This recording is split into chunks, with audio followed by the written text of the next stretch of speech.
Setelah hampir setengah abad berlalu, tiba-tiba sekembar wahana angkasa luar Voyager 1 dan Voyager 2 mengirim data yang mengagetkan para ilmuwan. Kontak kedua penjelajah itu dengan suatu kekuatan besar di ujung langit, berupa sinyal radio yang sangat kuat. Tetaplah bersama Pojok Kosmos untuk mengikuti info-info menarik di seputar astronomi.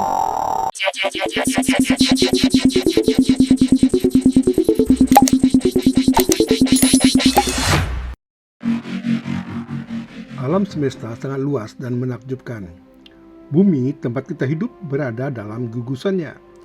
Meski merupakan planet yang luar biasa, tapi sosoknya hanya sebuah bintik kecil di antara planet-planet pengisi langit lainnya.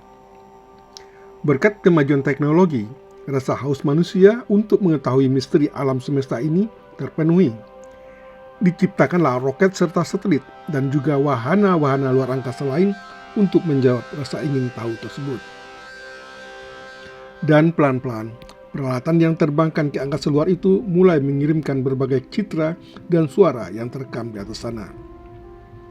Gugusan bintang atau galaksi yang tidak mungkin bisa dikunjungi manusia terpampang di depan mata secara detail. Tapi apa yang terjadi ketika data itu merupakan peringatan yang menakutkan yang akan mengubah kehidupan manusia di masa mendatang? Itulah yang dikirimkan sekembar penjelajah angkasa luar milik NASA, Voyager 1 dan Voyager 2. Kedua wahana itu mengirimkan pesan yang membuat para ilmuwan bingung. Hampir setengah abad, misi Voyager melayang-layang di garis depan eksplorasi ruang angkasa. Sudah ribuan imaji yang dikirimnya ke bumi, sehingga para pakar astronomi dan insinyur-insinyur NASA semakin luas wawasan mereka tentang tata surya kita.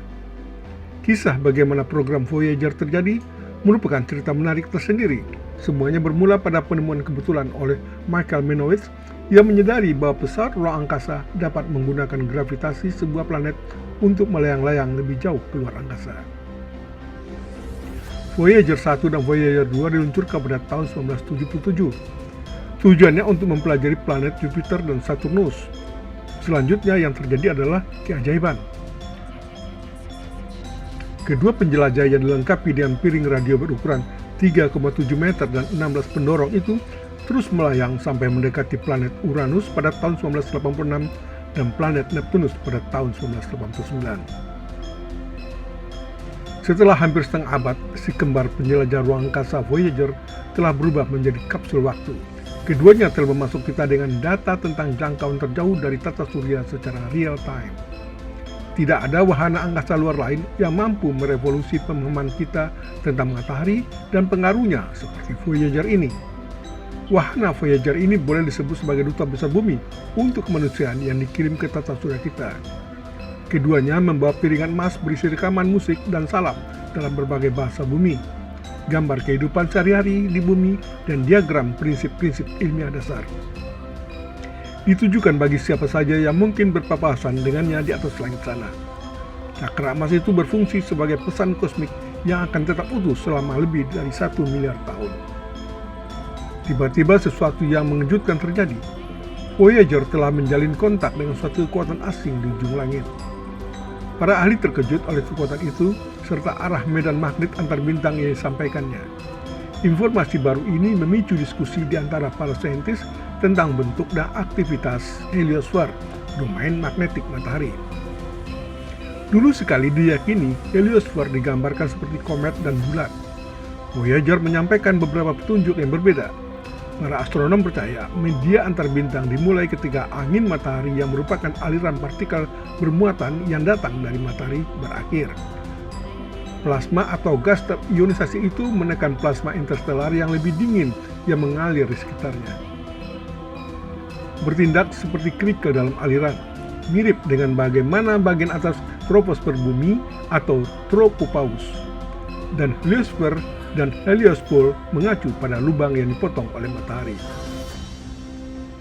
Dengan mengingat planet Jupiter hanya 5 kali lebih jauh dari matahari daripada bumi, beberapa saintis menyebut bahwa heliopor dapat ditemukan di sana. Perkiraan jarak ke heliopor meningkat karena wahana ruang angkasa dipercepat lebih jauh keluar. Tidak ada keraguan bahwa itu bukan Jupiter, Saturnus, Uranus, atau Neptunus. Tidak ada seorang pun yang tahu secara persis lokasi atau kapan Voyager masuk ke wilayah interstellar tersebut. Voyager mencatat tanda-tanda heliopause itu terekam tidak lama setelah mendekati Neptunus. Pada bulan Juli 1992, kedua penjelajah angkasa luar itu mendeteksi sinyal radio yang sangat kuat pada frekuensi antara 2 dan 3 kHz. Beberapa ilmuwan menduga gelombang radio itu merupakan 6 suar besar surya yang terjadi setahun sebelum ditangkap Voyager. Plasma yang dikeluarkan selama terjadinya nyala api tersebut akhirnya menemukan jalan ke heliopause, dan itu menyebabkan elektron berosilasi dan memancarkan gelombang radio. Begitulah hasil yang didapatkan para periset. Voyager 1 dan 2 masih bergerak menjauh dari heliosfer. Sejumlah ilmuwan sudah mulai memikirkan prospek untuk menciptakan pengganti Voyager.